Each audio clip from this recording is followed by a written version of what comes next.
Hello and welcome to the Voice of Intuition podcast. My name is Susan Jane and I believe that trusting your intuition is the best way to live your life with meaning and purpose. Each week you will hear about how you can connect, develop and trust your intuition through the wonderful array of guests we have on the show and my own personal experiences. Join me to understand how your intuition can guide you towards a life full of meaning and loving purpose.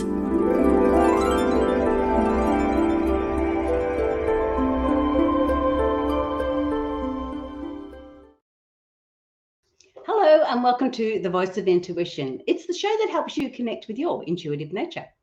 I have a very special guest on the show today, and I think I say that every week because I do have special guests on the show, okay? Just get over that. That's what we're going to do. But today it's all about the empty nest syndrome. Now, I don't know whether you've heard of that or not, but it's a stage of life that women go through, or actually men will probably go through it, but I tend to focus on women because I am. But I know when I went through it, it's a time in your life where you feel like you've got this particular role, mother, wife, and there's these jobs and these things that you do and your life is so busy. And then the kids leave home and all of a sudden you've got this feeling of emptiness. And that's what we're going to be talking about today. But I've got the expert on how to do that. And her name is Lisa. So welcome to the show, Lisa. Hi, thank you so much for having me today. I'm really looking forward to this conversation. This is going to be cool. This is good because this is your expertise and this is what I really like. I know you help women with that transitional periods of different times of their life, but I really wanted to focus on empty nest because I experienced it so much. And I want to know, I'm going to put my feelings and thoughts into it as well. I hope there's no tears, but I know it's quite a challenging time in your life.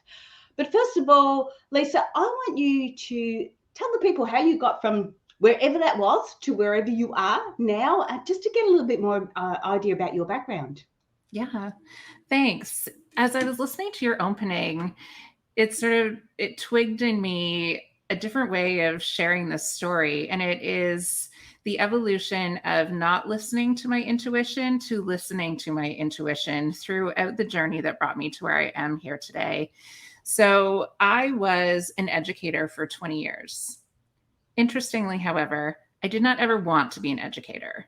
The story of lots of people who are in the field of education, they always knew that they wanted to be a teacher in that system. And I actually didn't. I really didn't want to be an educator because my dad was, and I saw how much of his life that it consumed. And I wanted to have a life that was able to have more time for me to spend with my family in particular. And I stopped listening to that intuition when I got to the end of university because I was faced with an unknown of, well, what do I do now? And education was something that was there. I loved children. So there was a spark of that. I loved working with children. I had done that throughout my young adulthood. So I thought, well, in education, I can work with children, which is my passion. And I will just have to figure out how to make it work for my family. Well, that not listening to my intuition, as always, led me down a really challenging path. So while I love children, I found the structure of the education system to be remarkably difficult. And I was always pushing against the structure to the point where I was physically broken down by the pushback that I was always trying to do to make the system better for all of the humans who were involved in that system.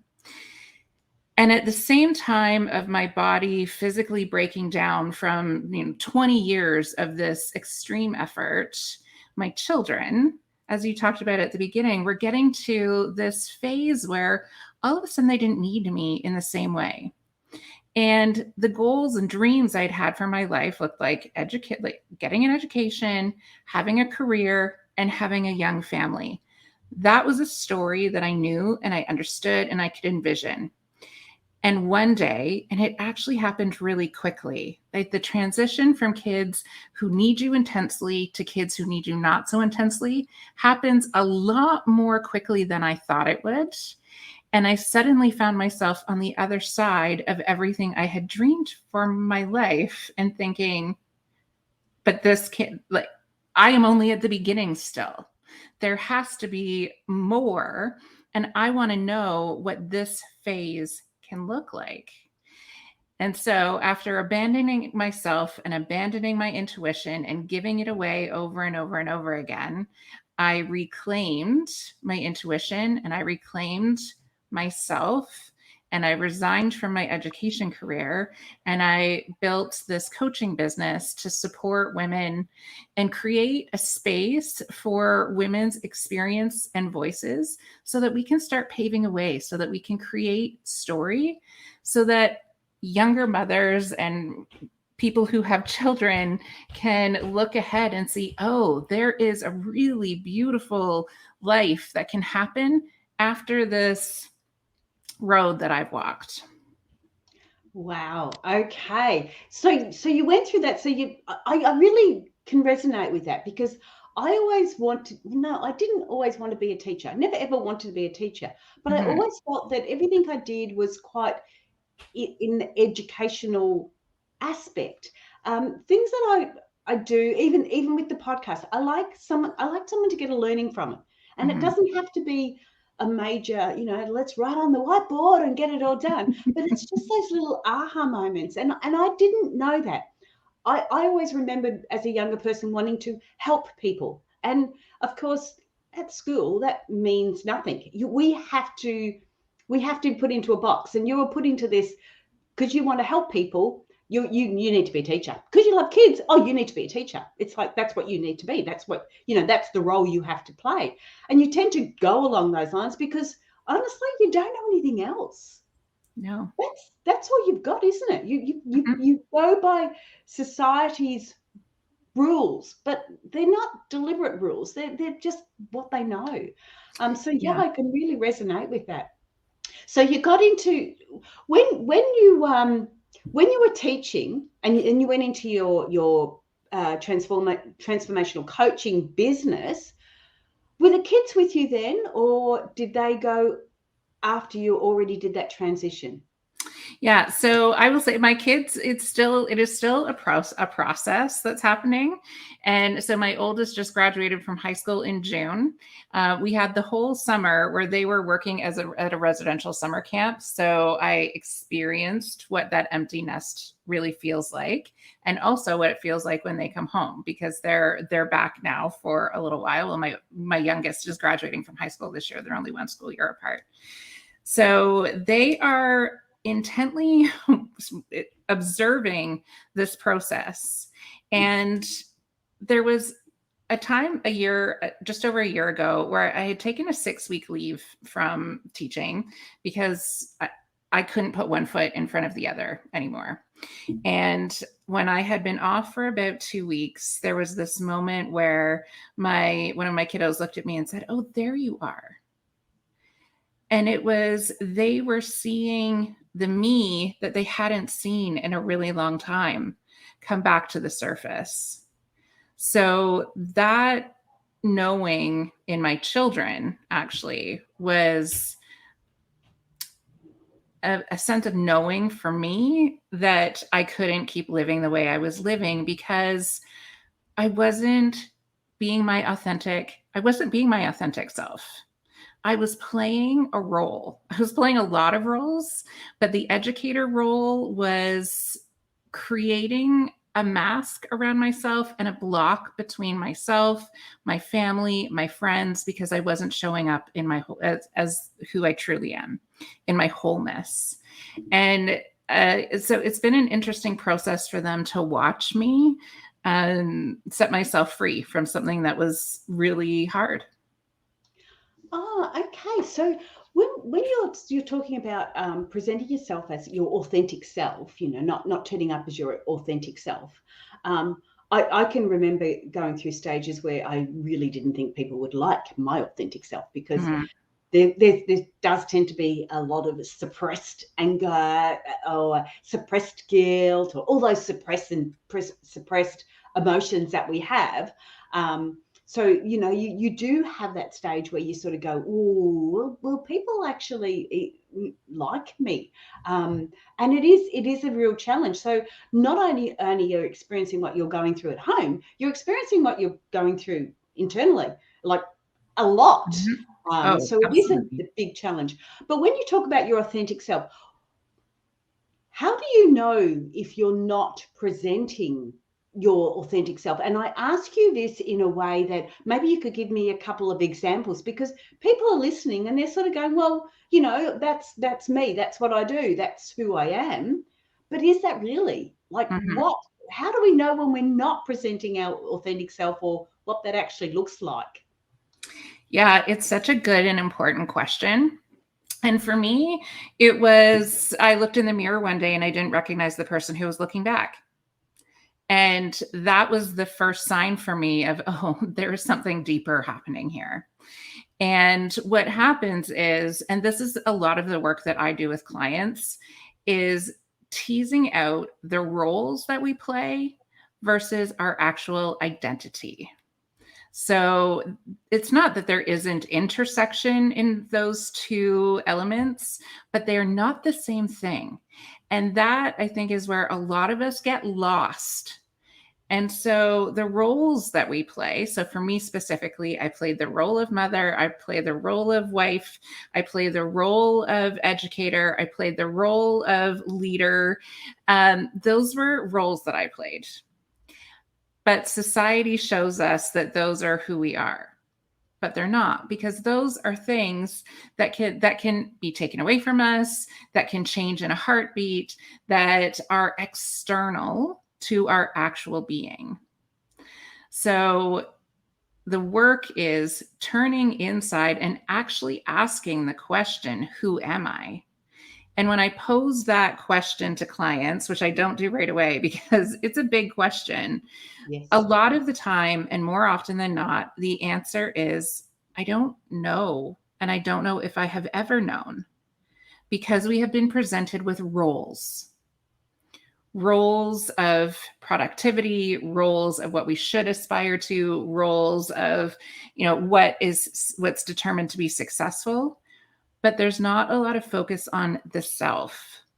So I talked about the roles that I played. Who I actually am is independent, creative, loving. I've lost some of my words. I'm a little overwhelmed in that, but it's the words that actually describe who you are at your core. And there is some overlap there. Like, I use leader as a role. Being a leader is also part of who I am. Being a teacher is a role I played. Being a teacher is actually part of who I am as well, just in a very different context from how I spent most of my life being a teacher. And that was being somebody else's expectation of what a teacher is, that is very limited in its scope and what you as a human being are allowed to bring to it. Now that's starting to make sense. That's starting to really resonate, because again, I can take that back to how I was feeling. And I did want to teach, but I didn't want to be a teacher. Mm-hmm. And that's what you're meaning. So when you're talking about the two different areas there, yes, you may feel that you're a leader or you're a teacher, but it doesn't mean you have to sit that into a particular role. Exactly. You could be a teacher of art, not necessarily be going through the academic situation. You could still be just showing people how to do painting. It's still Mm-hmm. teaching, and it's still connecting with your creativity as well. So Yeah, it's about understanding who we are and taking that to the role. So it doesn't really matter what role you're playing. Yes, you got it. Yeah. So to be authentic, it's bringing you to the role, absolutely. not the role to you. Yeah. And that's what creates sustainable change, right? Is the actual act of knowing who I am and then acting and taking action from that well-resourced place. So when I work with clients, that is the first part of the work that we do, is, getting in the weeds and digging into, who am I really? What is really most important about who I am? And then once I have that and I've filled that very empty well, because most of the time it is a very empty well from people who have been pouring into other people for the majority of their lives. Once you fill that, then you can come to whatever the change is that's happening in your life from a place of knowing who you are and why you are doing what you're doing and why it matters. So, for example, when I am working with clients to put a plan in place for how to walk forward into their lives, if they are looking for a new career, for example, then one of the things we talk about is exactly what you just said. Like, what is the most important thing to you, and what will bring you joy, and what will feel like fun, and what will fill you up instead of completely draining you? Mm. Or if they are working on a relationship, because that is something that evolves when your children leave.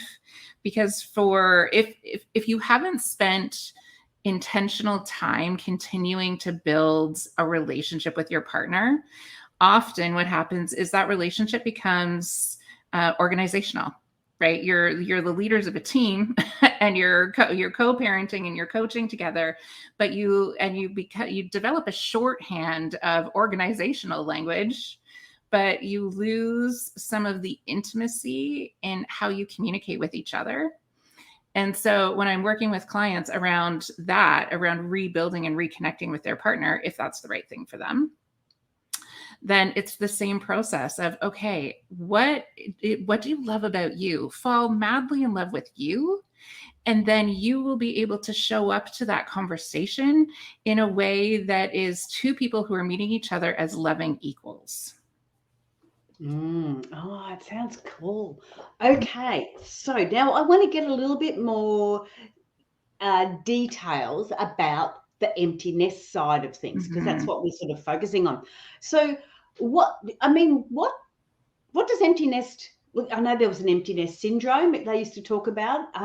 What does empty nest mean to you? Like, how? The other thing that I actually, sorry, before I go into there, what you said about when you feel drained, that's when you know you are definitely not being authentic, when you feel drained. Yes. And that's one of those huge big red flag moments. So yeah, and if you feel drained after being with somebody, that is often one of those signs that just you need to do some work. Definitely deep work. Yeah. But what is emptiness syndrome, or what is emptiness, and what are people feeling or experiencing while they're going through this?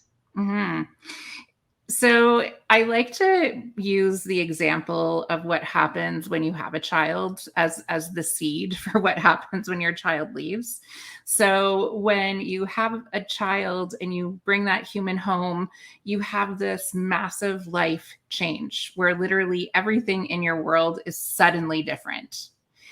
And then that becomes your reality, right? Caring for these humans, it becomes a massive part of your identity. And a lot of that is developed by our culture and this myth and narrative around the perfect mother, and that we have to completely abandon ourselves and give ourselves over to our children so that they are our whole focus and they are our whole world. And then our children, ideally we have children to create humans who are going to create beautiful, wonderful things in the world. And to do that, they need to be independent and on their own. So they end up leaving home, which is exactly what they're supposed to do. But when you have been a person who has been abandoning yourself over and over and over again to create this mythical motherhood myth, you turn around and realize, well, those kids are gone and I don't have a purpose anymore and I don't know who I am. And there is a deep sense of grief and loss that comes along with that. Just like when you have a new human, I went through some grief and loss around like a week ago. I was a professional. I was, going out and seeing other people every day. I was, all the things that made up my identity before I had children. And in one heartbeat, all of that shifted and changed. And this shift is almost as dramatic. Like it happens really quickly. And it's not that your children don't ever need you anymore. Like, that is certainly not the case. As they get older, their problems shift and change, but it's not the same kind of continuous caregiving that they need when you're younger. And I was thinking back to a comment that you made earlier around like that part feeling comfortable, right?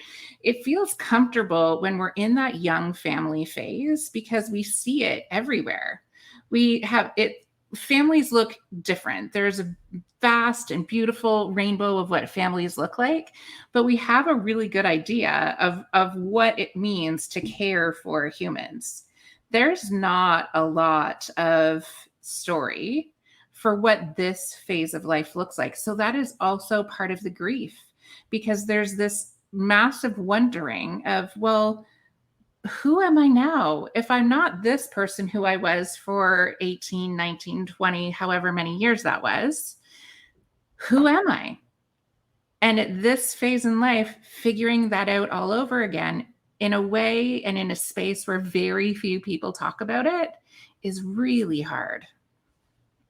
Yeah, I have to bring forward my my experience, because mine happened very, very quickly in the same sort of token. It was over an 18-month period. I went from a family of 5 to a single person, and it was really quite horrendous. I had the two older ones went to move, and they lived with their partners, and the youngest one was going off to university. And the relationship was breaking down, knew that was not going to be working. And all of a sudden I was there on my own with no one to help with decisions, no reason to make decisions. Like, we make a lot of our decisions with children in mind, with partner in mind. We do. That's what we've lived with. That's what I lived for the last, 20 years doing that, going, all right, I've got to get them to football and to soccer and to netball and to here and to there. And, you, as you say, you bring your partner into, and we need to be working this out, need to work that out. I did everything around everyone else. And I remember the same sort of thing as you were saying. I was sitting there thinking, I really don't know who I am. I don't know what to do. I don't have any direction. I don't know where I'm going. I don't know what life's about. But one of my biggest things that I struggled with was making a decision. I had no one to bounce ideas from. I had no reason to make it. The idea was, I had no boundaries to make a decision. I had no boundaries left. Like, it was like, if I need to make a decision on dinner tonight, it's, well, what do the kids will eat? When will they be home? What does the husband like? So you've got these boundaries. All of a sudden, those boundaries are gone. And when you've got no boundaries, it is terrifying to start with. Only to start with. Yes. Yeah. And then it's beautifully liberating. Yeah. But for the first 6 months, I can assure you, I struggled to make decisions. At one stage, I would go to the shops to do my grocery shopping. I could not even work out what to have for dinner. I remember I lived on jam sandwiches for dinner for about a month. Yes, I don't recommend that. But it really is. We will all go through that. And as you said, it's probably my way of grieving and things like that. We all go through it a different way. Yeah. But that feeling of not knowing who you are or what you want to do was horrendous. It was so overwhelming that I had to make those steps. I really had to put that time and effort into it. So where I probably could have done it a bit stronger earlier and not have to get hit by a brick wall. And the only reason I'm saying this, Lisa, is because there's people like you that can help people like that. Well, there wasn't that around when I was going through it. And Mm-hmm. and I'm hesitant when I say that, because there probably was people around, but because of not having an internet then, you didn't know about it. Whereas Mm-hmm. now, people don't have to go through what I went through for as long as I went through it, because there is other people around there that can help. Yeah. And yeah, that's so. I guess where I'm going with this is that if people are in that realm, in that area where they're starting to go, okay, I need to look at something, I need to go forward, I need to snap out of this. What steps would you suggest that they start to look at after that? Mm-hmm. So one is looking around and finding community.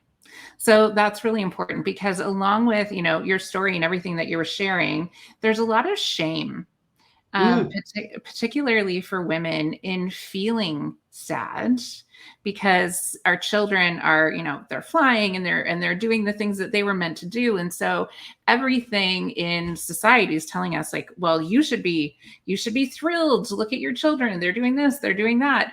And there's not, but for everything that happens in our child's life, there is an equal and opposite reaction that happens for us, right? yes. I am equally, and that's where the role of duality is so key. And that's another really good element to lean into, is curiosity and duality. So accepting that you can feel both joy and pride and excitement for the young humans in your life, and you can feel grief and the unknown and unsettling and destabilizing, right? That's the word that I use with clients a lot, is that this is a remarkably destabilizing time, because everything that you have defined your life by is shifting. And so leaning into accepting both of those things existing at the same time and getting really curious. Instead of judging yourself for why you are having a feeling or an emotion, just sit with it and get curious about it. Don't try and push it off either, because that's a lot of the that's a lot of the strategy that we have been given over our lifetimes, is like, don't feel the emotion, distract yourself, go and do something else. And I often will have people coming to me saying, all the self-care strategies that I used to use, they just don't work anymore. And I don't know why. And I never feel the way I want to feel. And it's because those self-care strategies often have actually been a distraction and not healing, right? It's like medication. It will mask what's actually happening, but it's not healing. So it's taking time to get curious about what you're feeling, really thinking about, who am I as a human being, connecting with community, and leaning into the possibility that exists now. And accepting that, again, duality, it can be both terrifying and liberating all at the same time. Yeah, and actually, that is how you feel too. I absolutely agree with you 100%. As much as that the fear and everything else comes up, we know it's coming up because we've suppressed it for so long, and it's time to Mhm. step forward and move and go into it. Um, and look, honestly, after the way you're explaining that, the thing is, having that empty nest is a perfect time to do that. Like, you Mhm. can't do it when, I shouldn't say you can't do it. It's harder to do it when the kids are there. It's Yes. almost like the universe saying, hey, guess what? Life's changing. You need to change now. You've got Mhm. the time. You've got the ability. For you to sit there and say, you just take on that emotion and get an understanding of it. The only time I could have done that would be on the toilet when I had Yeah. kids. Oh, absolutely. Yeah.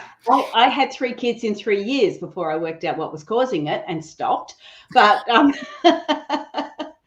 as you can, that's why mine left so quickly. So as quick as I Yeah. had them, they left just as quickly. So my transitions in life were very, very direct, and it was like getting hit over the head with a baseball bat and saying, "Come on, time Yep. to step up to the new phase now."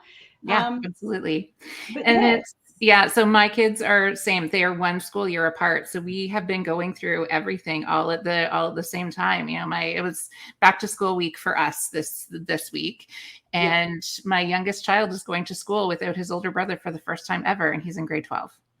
And he said, Mom, it's kind of sad being the only person on the front porch for the first day of school picture. And so one of the things that I think is important about experiencing our emotion and our transitions in life in front of our children is that they actually get to see it and understand it. Like when I think back to when I left home to go to university, I remember, so I know my mom was very sad because she wore her sunglasses the entire time and didn't take them off. And I knew she was crying, but that was the only thing I saw. I didn't see anything else beyond that because I wasn't part of that immediate world anymore. And so there haven't been examples for those of us who have either chosen this life and I mean life with children, or have experienced a life with children. A lot of the time, even though we felt like we were making decisions, it actually was coming from somebody else's expectation, be it parent expectation, society expectation. I think there's some really empowering work happening by some young women at this point in time, standing up and saying, that's actually not the life that I want. And I'm going to make choices that are aligned with who I truly am. And I think it's really exciting to see young women standing in their power in that way, where it has taken me, 46 years to get to a point where I can say, so I don't want to live that way anymore. This is how I actually want to live. Yes, and I agree. I watch my daughters doing it, and it's so it's so, you feel like you've done the right thing. I mean, it's taken a long time. My kids are now in their 30s, so, and I've got heaps of grandchildren like coming out of my ears. But it's so empowering and so lovely to watch them and see them sort of stand up there, and you realize you've done good. But all the negatives and all the crap that you go through and all the learnings that you have to endure sometimes to get through to where you are, when you can sit back and, yes, my kids have gone through the teenagers, so it's like I lived that, I survived that. And they've left home and they've had children of their own, and you can sit back and go, you know what, there's got to be some good bits there. So, every time they say something, I sort of say, yeah, you probably got back from your mother. And all the negatives, I say, oh, you probably got back from your father, because that's what you do. Sure. And then you go, but hang on, you probably got that from me. But anyway, let's not own that one up. So it's nice to sit back and see them, and it's nice to sit back and watch them go through their hard times. As much as you want to help them, it's nice to see them watch how they deal with that, watch what they do to get through that. And it blows me away sometimes watching my kids. I'm in awe of them. And yes, I have to take on board that some of that's me and some of that's their father, and it's like, the good and the bad, but it's just, yes, it's so nice to be able to see that. So going through all these transitional periods that we go through, it is worthwhile. And one of the things, I guess, I'm going here, and I don't mean to be talking about myself. I don't usually do that, Lisa, but your subject is very close to my heart. Yeah. One of the other things that I did, I was in a relationship. My ex-husband was quite emotionally abusive, so I had to deal with that, and I had to learn how to cope with that and what to do with that. Eventually, we split up. Like I said, I went from family of 5 to a single. Eventually, that all dissipated. But one of my, and I don't call it a regret, but one of my learnings was, if I stayed in that relationship because of the children. I stayed in it because of the children. If I'd looked a bit more into myself, and I started doing my spiritual stuff when I was in my early 20s, so I knew about it, and I was talking the talk and not walking the walk. But I watched my eldest daughter go into exactly the same relationship that I was in. And it was like, oh, bugger. If I had shown them my vulnerability, I'd shown them my problems and things like that instead of hiding them, maybe she wouldn't have gone into that. Now, my younger daughter didn't see it as much, and she's gone into a fantastic relationship. She's got a great relationship. But my eldest daughter had to go through a marriage breakdown as well. So that was one of those things that I went, you know what? I'm no longer hiding anything from my children. You know, mind you, they are adults, so they can handle it. But these are the sort of things that we look at. We go through these things. And as you said, you saw your mum in tears. You know, you knew that she was in tears. We need to embrace that. We need to say, oh, God, I'm a sook. You know, my kids are getting an award. I'm going to be in tears because I'm proud of that. And that's absolutely. That I think, so one, I hope that you have given yourself some grace around, you did the best you could with the generational trauma that you held. Yes, absolutely. Right. And that's part of, it's the gift and the curse of generational trauma, right? That there are stories that live within our DNA that until we are awake to them, we're going to continue to experience.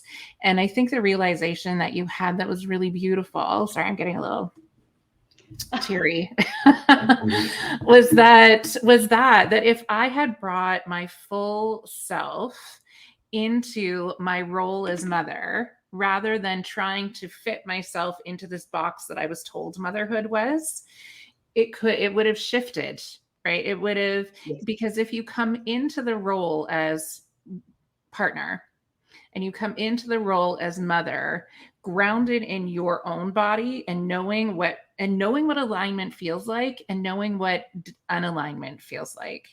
When you start feeling the twinges of unalignment and you are in those roles as your full self, then you can pay attention. And you have enough self-love and worth to say, oh, this is not right. It's not right for me. And if it's not right for me, the truth is it's not going to be right for anybody around me. And so if I set myself free, then I will set everybody else around me free as well. And that's the work of generational healing. I wish I'd heard that 40 years ago. Thanks very much, Lisa. Sorry. I was 6 then, so. That is so true, because I kept on looking. It wasn't feeling right. It certainly wasn't feeling right. But I felt like I had to suck it up, princess, because it was right for the family.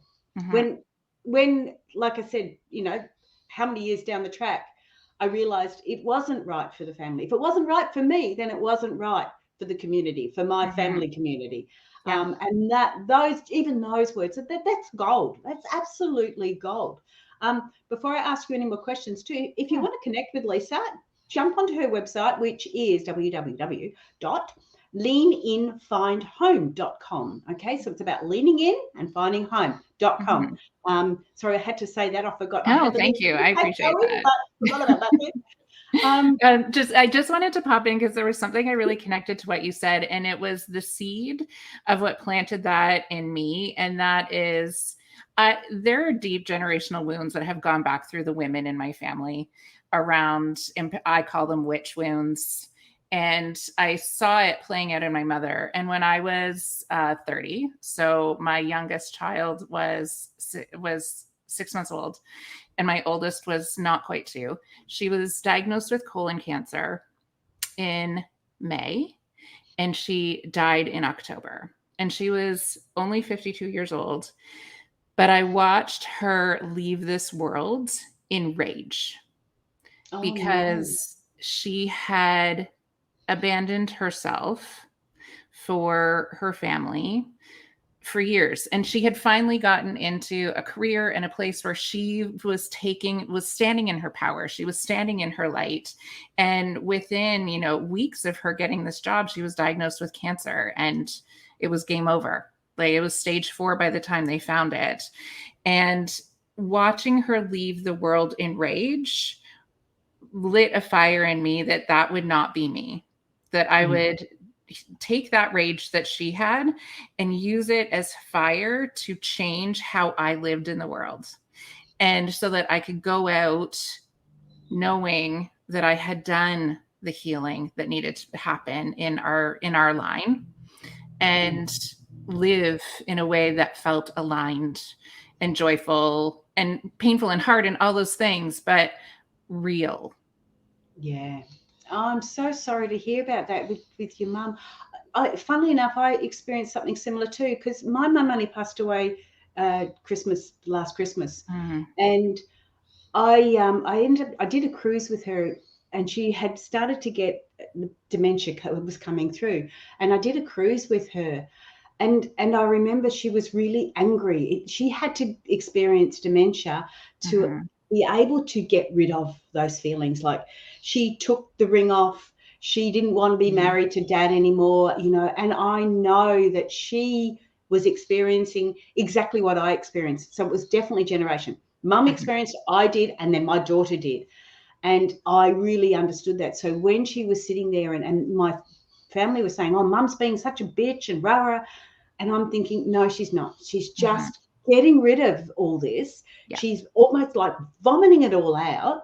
She needs to be able to do this. And so going on this cruise, I allowed her to just get it all out. By the time she got back from the cruise, it was like, all right, this is the rest of my life now. And she was quite like in peace, like quite, and I could hear her stand up, and she would say, no, I'm not going to do that. I don't want to do that. So she was standing her ground, but she got rid of all the nastiness that went with it, if that made sense. Yeah, So, it totally does. So it's so sad to think that your mum got to that stage and then it was sort of taken away from her.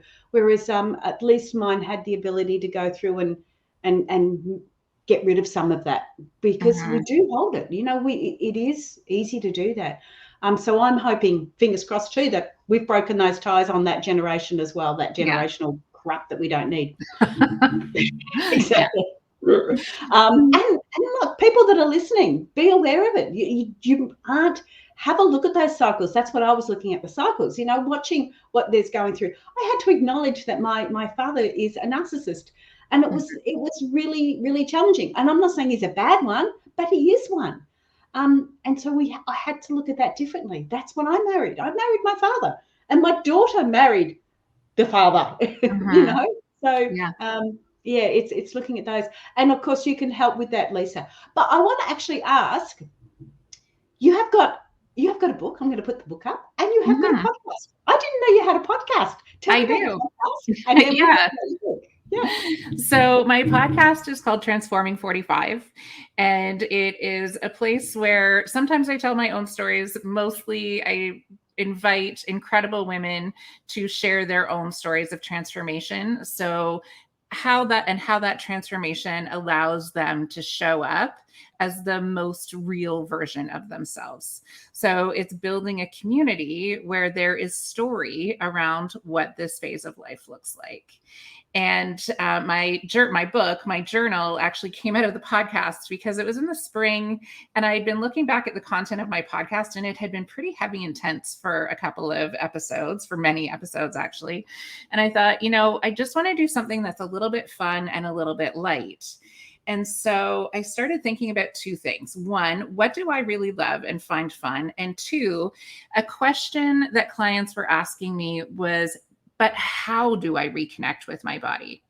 Right? That work around the somatic listening to the body, because that's how we know if we are aligned or not aligned, right? This skin suit that we wear is the home of all of the senses that allow us to actually experience the world, but we disconnect from it because it can feel really uncomfortable when we've experienced trauma, when we're experiencing transitions. And it feels safer and more comfortable to live in our thinking minds, but then we numb ourselves to what we are actually feeling, and we numb ourselves to knowing, and we numb ourselves to alignment or unalignment. So I was thinking about those two things, and this idea sort of downloaded of, well, I really love music. And when I hear songs, I am immediately transported to a very sensory place. So when I hear a song, I can smell the fresh cut grass, or I can see what I was looking at out the window, or I can feel who was touching my shoulder beside me when I heard the song. So I thought, well, maybe a process of the soundtrack of your life would be interesting. So I started working through this process myself of like, well, what would the soundtrack of my life be? And so when I started asking myself that question, songs started surfacing, and I just started making a list of them. And then my goal was to have my life as a soundtrack in 10 songs, but that was not possible. I ended up with 15, actually 16, because I cheated a little bit. And in my podcast episode, I told the story of each song, of how it had created something core in me, and how when I hear that song, I can deeply connect to the sensoriness that I held in my body. And while I was going through the process, a girlfriend of mine said, do you notice that there is a particular time where most of the songs are from? And there absolutely is. I did try to make sure that there was representation across my life, but a good chunk of the songs is from my sort of 16 through 18. And there is, for me, and it's different time periods for different people, but for me, that was a time where I was deeply grounded and connected to my body. I knew who I was. I was confident. I loved that. I love that girl now, and I loved her then. And so the work that I discovered as I was going through this process of coming up with these songs was reconnecting with that sensory memory and reconnecting with that girl who was so grounded, and marrying her with who I am today, so that I can come back into my body as this, more evolved, wiser version of that girl. But we play roles together. So the journal is that it walks you through the process of how to create the soundtrack of your life. And then it is a 100-day practice of choosing one song every day that you can use as a touch point to be connected to your body. And sometimes it's literally the beat, sometimes it's the melody, sometimes it's a lyric. But what I'm finding is that setting an intention around being physically in my body, having sensory experiences for things, is beautifully healing and allowing me to experience the world in new ways again. And I'll just give one quick example. So one of the songs that I had chosen a couple of weeks ago was Where the Streets Have No Name by U2. Because there are 3 songs by U2 where every time I hear the first 3 notes of the song, I immediately dissolve into tears.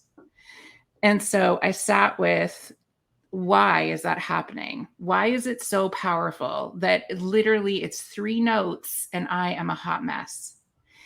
And when I sat with it, it was because those songs are from a time, again, where I felt like I knew myself, I felt really grounded, and I felt like everything was ahead of me. And then I was at this place where I felt like all of that was behind me. And so the 3 notes of that song were a musical representation of all the grief that I felt around that. Wow. And so leaning into that and letting myself have that realization and process it led to some real healing, because I heard the song come on the radio just a few days ago and I didn't cry. I actually felt some joy in taking all of the excitement that I felt at the beginning of the chapter that I wrote, because now my journey's not over. I'm starting a new chapter. So I can take the energy of that from that time and put it into this embodied phase. Into the now. Yeah. Wow. So that is called Your Life as a Soundtrack by Lisa Boate. Now, jump on and have a look at that. We are getting really low on time. I should have forewarned you. Sorry about that. Have you got something really quick? You can just a final hurrah before we say goodbye. Just listen to yourself. Going back to the beginning of your podcast where you talk about intuition, It is a gift. We are taught that it's not real, but it absolutely is. And it is a gift that when we listen to it, tells us all the answers that we actually need. So give yourself some space and time to be quiet, to stop and slow down, step off of the narrative that tells you that you have to be busy and productive all the time. Slow down, give yourself some time to actually listen and pay attention, and then take just the next right step. You are not going to know what the whole process looks like, but you can take one small step towards it. Thank you so much for being on the show, Lisa. Stay where you are. We are running out of time. Stay where you are. I will be back with you and I'll have a chat with you in a minute. Let me press all the right buttons. So guys, jump on the website. It is leaninfindhome.com. Or jump onto my website, intuitivenature.com.au, and discover what your intuitive natures are, because we do receive those messages in all sorts of ways. And what Lisa was saying with the sound, it's a particular way that we're bringing in those intuitive messages. So that's gold. I love that. We can get it in so many different ways. But that's me for now. I have to say goodbye because we're running out. I'm watching the clock ticking. And have a great week, everyone. And I will see you all next week. Okay, bye for now.